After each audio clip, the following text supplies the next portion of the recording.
Há alguns meses fiz um vídeo sobre como gastei cerca de $2.400 em um setup de iPad Pro, tentando usá-lo como laptop por 2 semanas. Não consegui. Aceitei porque o iPad é incrível quando você para de tentar que ele seja algo que não é. Muita gente assistiu aquele vídeo, muita gente concordou e eu falei aquilo de coração. Mas desde então algo tem me incomodado de certa forma. O iPad Pro possui a mesma arquitetura de chip dos MacBooks e da maioria dos Macs atuais, além de usar um sistema de janelas muito semelhante ao do macOS.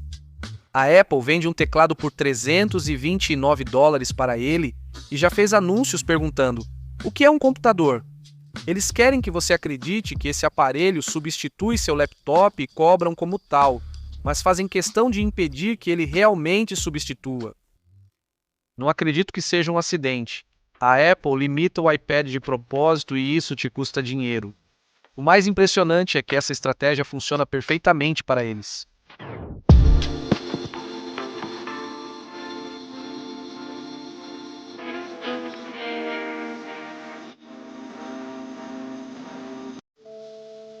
No último trimestre, a Apple enviou pouco menos de 20 milhões de iPads, mais do que a Samsung, Lenovo, Huawei e Xiaomi, todas as outras juntas. A receita do iPad chegou a 8,6 bilhões de dólares. E esqueça a narrativa de crise de identidade. Esse produto ainda está gerando dinheiro, exatamente do jeito que a Apple planejou.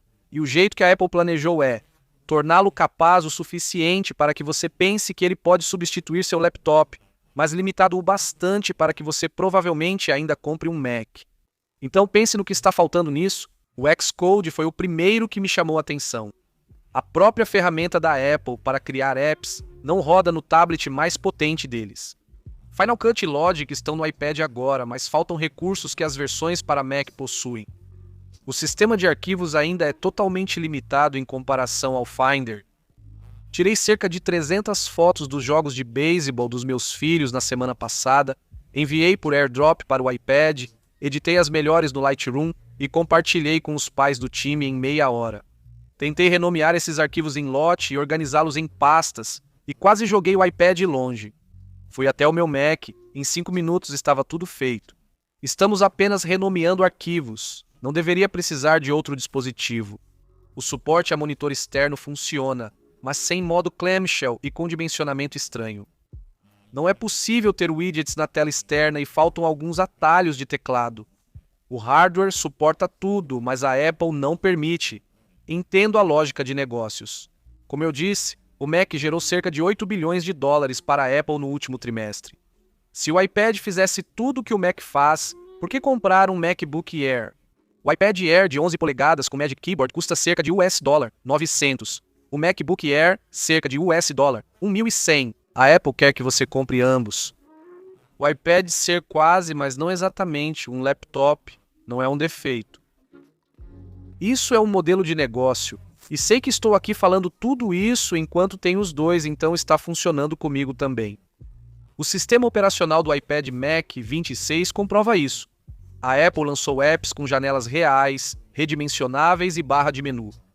O suporte a tarefas em segundo plano do Expose permite redimensionar o Safari e colocar o Notas ao lado, mantendo as janelas em seus lugares. Agora é possível exportar um vídeo e seguir trabalhando enquanto ele renderiza, algo que antes não podia ser feito. O sistema de janelas lembra seu layout, e os aplicativos reabrem onde você deixou, o que é bom. Gosto muito do iPad Mac 26. Quando estou com meu teclado mágico conectado e estou no modo de janelas, é o mais próximo que um iPad já chegou de parecer com o meu Mac. Você tenta gerenciar arquivos entre dois apps com arrastar e soltar, mas o sistema atrapalha. Parece um sistema operacional de Mac de mesa, mas ao tentar usá-lo assim não funciona. Porém, isso não impede que funcione como laptop. Eu sei que muitos de vocês usam como um, mas realmente é preciso mudar a forma como você faz as coisas para conseguir que funcione.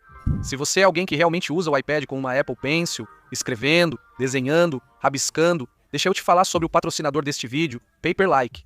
Então, o Paperlike 3 é uma película protetora de tela, mas ela não serve só para proteger sua tela, ela realmente muda como a superfície do seu iPad se sente. Escrever no vidro com a Apple Pencil é escorregadio, mas o Paperlike adiciona microtextura. chamam de nanopontos, que oferecem a resistência esperada de um papel de verdade. Isso significa mais controle, precisão e uma tela incrível. Se você estava curioso sobre o display nanotextura nos iPads Pro, os modelos realmente topo de linha não querem pagar esse valor extra. Isso aqui te dá uma sensação muito parecida por uma fração do custo. Outra coisa que eu aprecio é como eles são fáceis de colocar. Eles têm esse sistema de aplicação tipo borboleta, onde o iPad na verdade meio que te guia pela instalação na tela passo a passo. Há uma ferramenta para alinhamento e remoção de pó e cada pacote vem com 2 protetores. Foi o protetor de tela mais fácil de instalar que já usei. Ele também é ultra fino, com menos de 1/10 de milímetro, então seu lápis ainda funciona exatamente do jeito que o Apple Pencil foi projetado para funcionar. Eles ainda dão garantia de devolução em 100 dias para tudo. Paperlike é incrível, está em todos os meus iPads. Use quando você precisar. Você pode trocar facilmente, ganhando flexibilidade. Acho que a Paperlike acertou e lidera o segmento por isso. Para conferir, veja os links na descrição. Mas há outros problemas. O hardware veio com bugs, o sistema operacional do iPad 26 estava ruim no lançamento e ainda houve atraso, o que em um hardware M5 parece absurdo. O Apple Pencil desconectou aleatoriamente várias vezes comigo, e eles vêm corrigindo tudo isso com as versões 26.1, 26.2, 26.3 e, eventualmente, 26.4. Agora está muito melhor, mas o padrão é claro.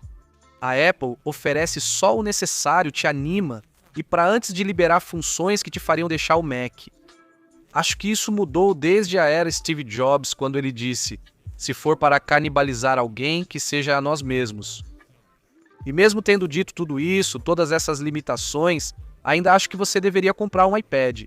E eu sei que acabei de passar alguns minutos dizendo que a Apple está te enrolando, e agora estou dizendo para você comprar os produtos deles. Bem-vindo ao mundo de ser um cliente da Apple. O iPad Pro ainda é a melhor ferramenta criativa que você pode comprar se precisar de uma caneta stylus. O M5 OLED, 120 Hz ProMotion, Apple Pencil Pro para desenhar, pintar, retoque de fotos, edição de vídeo. Nada chega perto disso. O de 11 polegadas começa em cerca de $1.000, o de 13 polegadas em cerca de $1.300, e a Apple vai atualizá-los em outubro, próxima atualização. Provavelmente será apenas uma atualização de processador em 2027, compre agora se precisar. Aqui, o jogo da Apple fica claro. Adicione o teclado Magic e um conjunto de 11 custa $1.300 americanos. O MacBook Air começa em cerca de $1.100 e faz mais coisas. Você paga preço de laptop por um aparelho que a Apple não oferece funções de laptop, e muitos acabam comprando um laptop mesmo assim. Pergunte como eu sei. O iPad Air tem quase o mesmo design e acessórios do Pro, mas custa menos. O modelo de 11 polegadas com teclado sai por $900.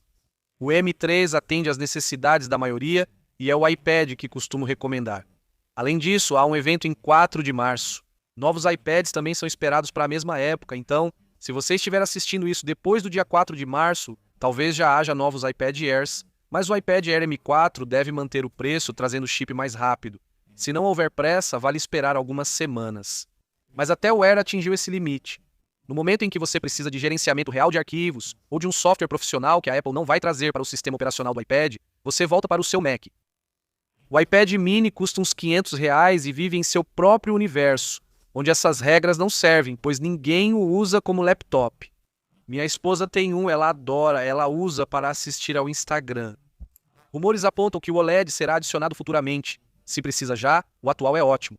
O iPad básico custa cerca de R$350. Isso é uma estratégia RAPL. É até insultante. Nate, meu filho mais velho, usou na escola e Zachary para dever de casa. Atende todas as necessidades de crianças e estudantes. Mas o modelo atual tem o chip A16. De novo, pode ser diferente quando você assistir isso, mas significa que você não pode rodar o Apple Intelligence, a principal plataforma de IA da Apple, não funciona no próprio produto de entrada atual deles. Venderam um iPad novo em 2026, que já veio bloqueado nas funções em que eles estão se baseando hoje. Isso foi meio frio. O chip A19, previsto para o mesmo período e preço, será 50% mais rápido e compatível com a inteligência Apple.